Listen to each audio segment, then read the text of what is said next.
Hey everyone, and welcome to this explainer. Today, we're going to take what looks like your standard run-of-the-mill English grammar lesson and transform it into an absolute masterclass on how to navigate tricky social situations.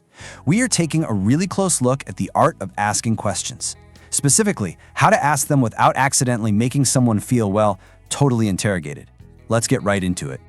Okay, so we've all been there, right? Have you ever asked someone a totally simple question in English only to watch them immediately tense up? The truth is, sometimes knowing the textbook grammar perfectly just isn't enough if your phrasing makes the other person feel defensive. You might just be asking for a simple project update, but to them, actually, it probably sounds like you're shining a bright spotlight in their face in a police interrogation room. So here's our roadmap for today. We'll start with the direct questions formula, move to subject questions, then prepositions, explore the power of indirect questions, break down mastering indirect grammar, and finally, wrap up with yes, no, and punctuation. All right, kicking things off with Section 1, the direct questions formula. Think of standard English questions kind of like a math equation. It relies on a super strict formula. You've got your question word, plus an auxiliary verb, plus the subject, and finally the main verb. English relies heavily on those little auxiliary verbs, words like do, does, or have. For instance, what does strategy mean? Or if you skip the question word, just starting right with the auxiliary, have you finished yet? It's mathematical, it's direct, and it's highly structured.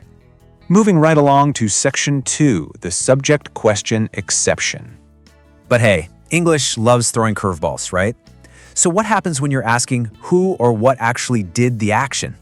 Well, we literally toss that standard formula out the window. We completely drop the auxiliary verb and just use the affirmative form of the verb. So, what happened next is absolutely correct. What did happen next is wrong. This simple little exception trips up so many learners because it breaks that comfortable rhythm we just talked about. Okay, let's jump into Section 3, prepositions in direct questions. So, there's something genuinely fascinating about conversational English. While strictly formal English demands that prepositions go at the absolute beginning of a sentence, like, in which newspaper did you read it? Everyday conversation does the exact opposite. We just leave those prepositions hanging right at the very end of short, punchy questions. Like in this quick exchange. I'm going out tonight. Where to? You've definitely heard a few more of these. Where to? Who with? How come? Why not? What for?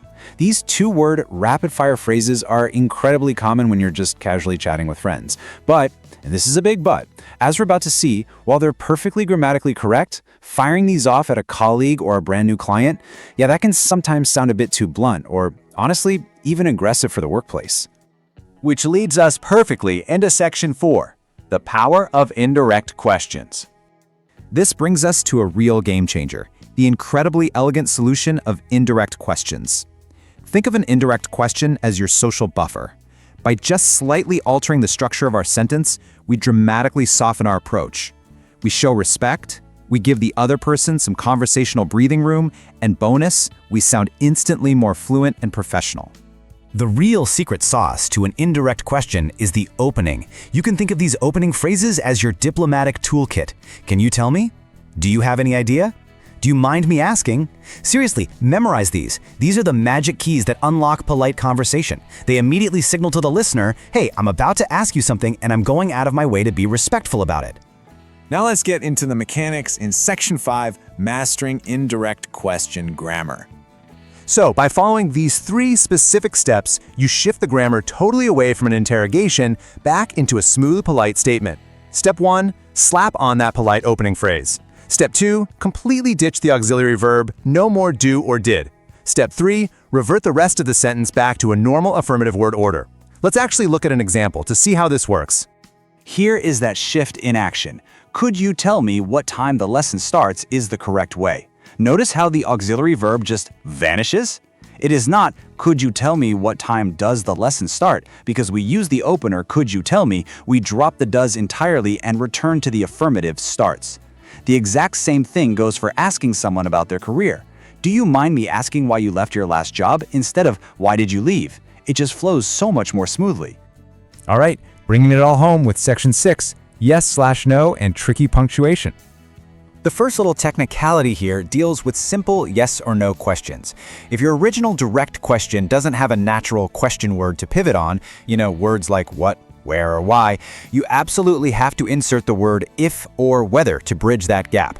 For example, instead of asking bluntly, is Mike married, you'd soften it to, do you know if Mike's married? You add the opener, you pop in if, and you keep the affirmative. Easy, right? And brilliantly, the punctuation at the very end of your sentence is entirely dictated by the opening phrase you chose, not the thing you're actually asking. If your opening phrase is technically a statement, like, I wonder, you just use a period at the end. I wonder where Derek is, period, no question mark at all. But if your opener is a question, like, how do you think, then yeah, you definitely need the question mark. How do you think he did that? Seeing these rules actively applied really validates just how powerful this structural shift is. Take a look at this one. Do you mind me asking how you became a model?